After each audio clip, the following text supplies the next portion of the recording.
ഓം പരാശക്തി നമ. ആദ്യകാലം. അമ്മയ്ക്ക് 9 വയസ്സ് കാണുമായിരിക്കും. 5ാം ക്ലാസ്സിൽ പഠിക്കുന്നു. ദമയന്തി അമ്മയ്ക്ക് അനാരോഗ്യം. അതുകൊണ്ട് അമ്മയ്ക്ക് പഠിത്തം നിർത്തേണ്ടി വന്നു. വീട്ടിൽ പിടിപ്പത് ജോലി.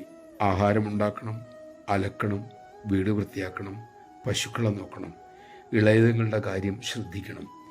ഒരു 9കാരിക്ക് എങ്ങനെയായിരിക്കും ഈ ചുമടുകൾ എന്ന് ആലോചിച്ച് നോക്കുക. പക്ഷെ വളരെ സന്തോഷത്തോടെ, ക്ഷീണം തെല്ലുമില്ലാതെ അമ്മ അതൊക്കെ ചെയ്തുകൊണ്ടേയിരുന്നു.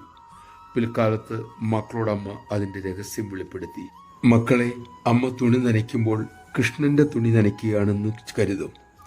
കൃഷ്ണൻ വരും എന്ന് ചിന്തിച്ച് വീട് അടിച്ചു വരും വൃത്തിയാക്കിയിടും.